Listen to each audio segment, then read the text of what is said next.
tout le monde, c'est Oum. Je suis très contente de vous retrouver sur ma chaîne. Je vais vous parler aujourd'hui des Traveler Notebook que j'ai réalisés pour l'année 2023. J'avais déjà fait une première vidéo de présentation pour vous expliquer comment j'avais fait la structure.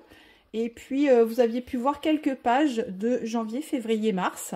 Donc, j'ai décidé de terminer, de commencer plutôt cette vidéo par la fin du premier album pour ces 3 premiers mois de l'année. Puisque à l'époque, c'était un petit peu en construction, c'était pas forcément collé. Donc voilà, l'album là est terminé. Comme vous pouvez le voir, il est assez sympathique. C'est un format qui est vraiment chouette à travailler parce qu'il permet de faire des petites photos.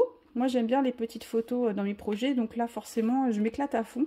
Et puis, chaque page n'est pas obligée d'être avec un suivi ou une cohérence entre elles par rapport à un mini-album. On aime bien que il y ait des coloris qui soient répétitifs, des formats répétitifs, des choses vraiment structurées. Et là, un Traveler Notebook, en fait, c'est pas nécessaire. On fait un petit peu ce qu'on veut. Donc, voilà, le premier album, janvier, février, mars. Et puis après, du coup, j'ai enchaîné sur avril, mai, juin. Donc, je vais vous le montrer également.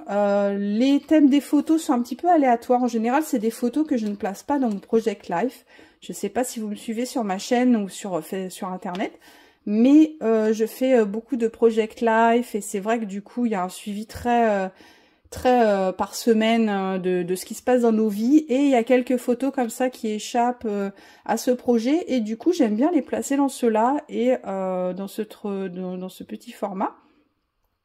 Et en l'occurrence, voilà, utiliser des choses un petit peu différentes de ce que je fais d'habitude, même si on reconnaît, je pense, mon scrap quand même assez facilement.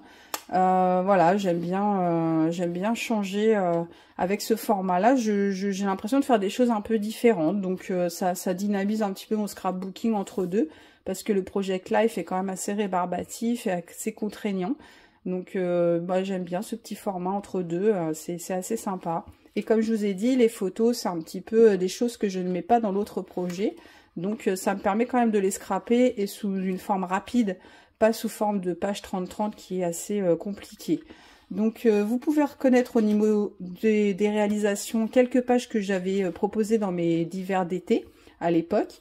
Et puis en gros, voilà, les petits albums se construisent comme ça très facilement. Donc je vous retrouve dans une prochaine vidéo pour les 6 derniers mois de l'année, puisque ils sont terminés également. Je vous fais des gros bisous. Au revoir.